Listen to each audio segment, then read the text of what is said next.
Muito bem, queridos irmãos e amigos, nesta viagem maravilhosa que estamos fazendo aqui à terra de Israel, estamos num lugar aqui agora característico e pitoresco.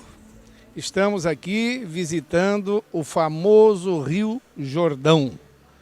O Rio Jordão é um rio especial a nível de mundo, não é um rio qualquer. Na realidade, o Rio Jordão ele nasce à sombra do Monte Hermon, que é um monte de 2.750 metros de altitude.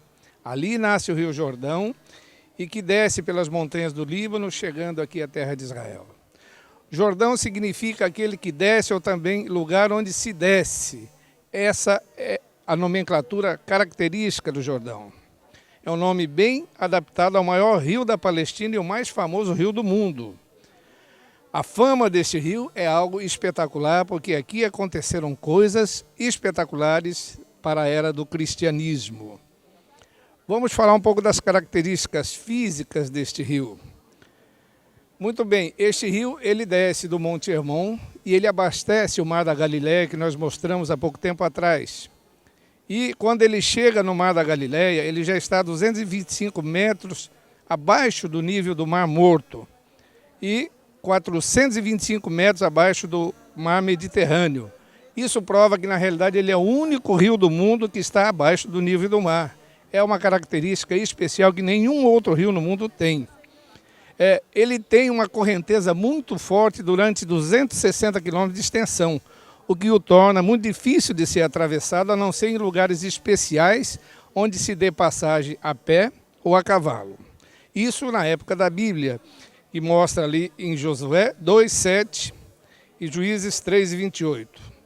Jacó, na sua época, atravessou o rio com apenas um cajado e na volta ele atravessou com toda a sua casa. Gideão passou com 300 homens. Os filhos de Amon o atravessaram para lutar contra Judá. Davi passou o Jordão perseguido por Absalão. Mas a passagem mais espetacular foi a de Israel no tempo da cega, quando as águas transbordavam todas as ribanceiras. Está em Josué 3:15. Elias dividiu milagrosamente as águas deste rio. 1 Reis 2:8. Naamã, vocês conhecem muito bem a história de Naamã. Naamã foi curado da lepra após se banhar 7 vezes nesse mesmo rio que você está vendo. Na realidade, o lugar que esse rio ocupa na mente de Deus é algo especial. É algo que marca, inclusive, a história de Israel, quando atravessou este rio, quando parecia impossível chegar à terra de Canaã. Esta é uma realidade. E nós temos também que falar um pouquinho sobre este rio na época do cristianismo, na época de João Batista. Muito bem, vamos nos reportar na época de João Batista. João Batista, ele pregava o arrependimento dos pecados para todas as pessoas da época desse lugar. E as pessoas que se arrependiam e se entregavam realmente na direção de Deus eram batizadas neste rio, como você está vendo lá ao fundo agora. Algumas pessoas se batizando e nesta época de João Batista era isso que ele fazia. Ele pregava o arrependimento, as pessoas que se arrependiam tinham que passar pelo batismo para que se sepultasse ali os seus pecados, para que ali ficasse sepultado os pecados de cada um e a pessoa ressurgir renovada pelo arrependimento e pela crença no nosso Deus poderoso. Aqui também, neste lugar, talvez não exatamente neste lugar, mas neste rio, talvez próximo daqui, o João Batista realizou o batismo de Jesus Cristo.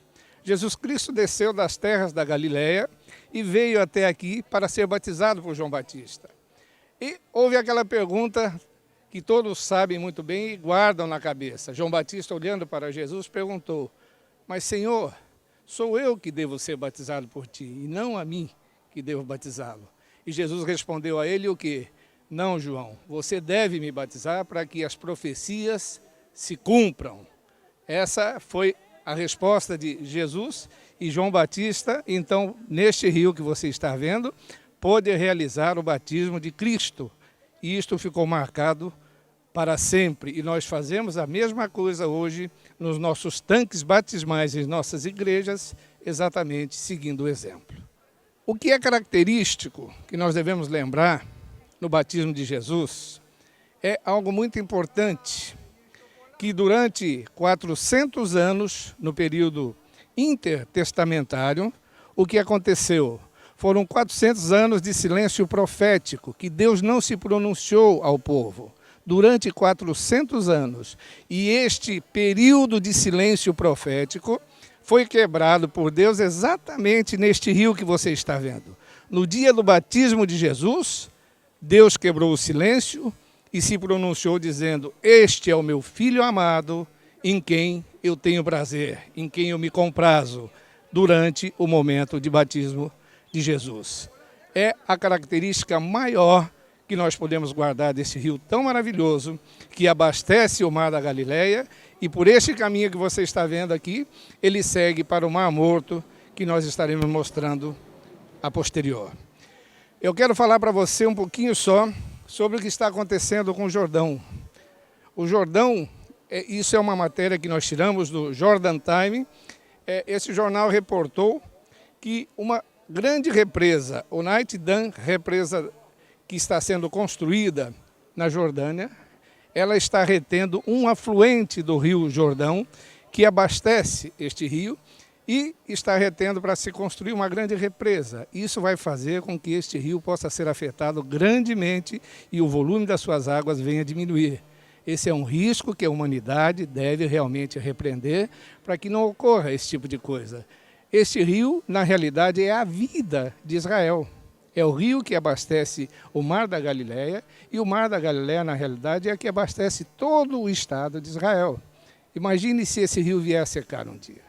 Então vejam bem, nós devemos, como mundo, como cristãos, como pessoas que participam da vida deste lugar, torcer e orar para que isso não aconteça, porque aqui está a parte da história viva, principalmente da história do cristianismo.